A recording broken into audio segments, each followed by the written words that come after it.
Justice! Justice! Bharat માતા કી જય!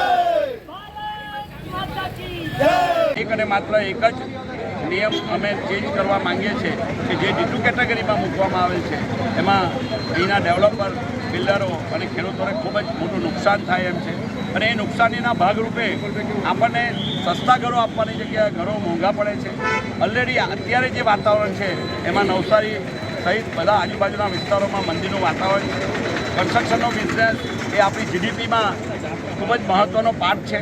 જો કન્સ્ટ્રક્શનનો બિઝનેસ નહીં થશે તો એના રિલેટેડ જે રોજગારી ઉત્પન્ન થાય છે, બિલ્ડર પોતે એક બિલ્ડિંગ બાંધે છે એમાં 50 થી 60 કરોડ રૂપિયા, 10 થી 50 થી 60 કરોડ રૂપિયા એ લગાવે છે, ત્યારે એને જે પ્રોફિટ મળતો હોય એના કરતાં 90% વસ્તુઓ એ રિલેટેડ જે કન્સ્ટ્રક્શનને લાગે વળગતું છે એ મટીરિયલમાં આપતો હોય છે.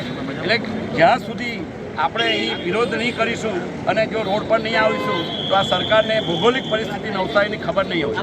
નવસારીની ભૌગોલિક પરિસ્થિતિ એવી છે કે નવસારી એ ગાયકવાડી શહેર છે. નવસારીમાં 9 મીટરથી 18 મીટરના ઉપરના કોઈ રોડો નથી. સરકારે 0.3 પેઇડ એફએસઆઈ વધારી આપી છે, એનો અમે આભાર માનીએ છીએ, પરંતુ અમને પેઇડ એફએસઆઈ ન વધારી આપો તો કંઈ નહીં, પણ ડી2 કેટેગરીમાં અમારી કોઈ પણ જાતની શક્યતા નથી. અત્યારના સંજોગોમાં અમને ડી2 કેટેગરી મંજૂર નથી. આપશ્રીને વિનંતી છે કે ડી2 કેટેગરી બહાર કરી એને કેન્સલ કરી અને ડી4 કેટેગરી જે 12 મીટરના ક્રોસ હવે રોડ મૂકી અને આપણે જે એને કરાવતા હતા એ જ એને ચાલુ રાખો.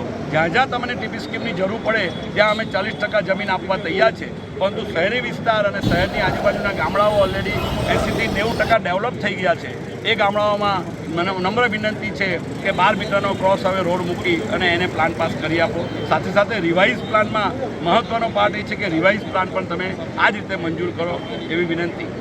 જે નવસારી કોર્પોરેશન બન્યો પછી અને પ્લાનિંગના મુજબ અને ડેવલપમેન્ટના મુજબ જે ડેવલપમેન્ટની ડી2 કેટેગરીમાં રાખેલો છે આને જગ્યા કે ડી4 કેટેગરીમાં રાખવા આ લોકોની એવી રજૂઆત કરવામાં આવી છે. જે રજૂઆત જે છે આ લોકોની રિક્વેસ્ટ હતી કે ઉપર સુધી પહોંચાડવામાં આવે, એ અમારા સુધી છે અમારા મારફત કરવામાં આવશે. ડી2 અને ડી4 જે છે કોઈ પણ ડી2, ડી1, ડી2, ડી3, ડી4 અલગ અલગ કેટેગરી જે છે શહેરના વિકાસ માટે હોય છે. ડી2 કેટેગરી જે ભવિષ્યમાં વધારે પોટેન્શિયલ જ્યાં હોય, જે શહેરને લાગે, જે વધારે જેને કહી શકીએ સારી રીતે જેનો ડેવલપમેન્ટ જે આપણે કરવાનો હોય, જે મોટા શહેરની ગણતરીમાં જે આવતા હોય એ જે છે ડી2 કેટેગરીમાં આવતા હોય છે. તો આપણે પણ અત્યારે વિચારીએ કે નવસારી મહાનગરપાલિકા બની ગયો છે, સરકારે પણ જે છે અર્બન ડેવલપમેન્ટ ડિપાર્ટમેન્ટે પણ ઘણું વિચારીને પછી ડી2 કેટેગરીમાં રાખ્યું છે કે આવનારા સમયમાં નવસારી ખરેખર જે મહાનગરપાલિકા બન્યો છે તે વિકાસ પણ એટલો જ વેગવંતુ પડે.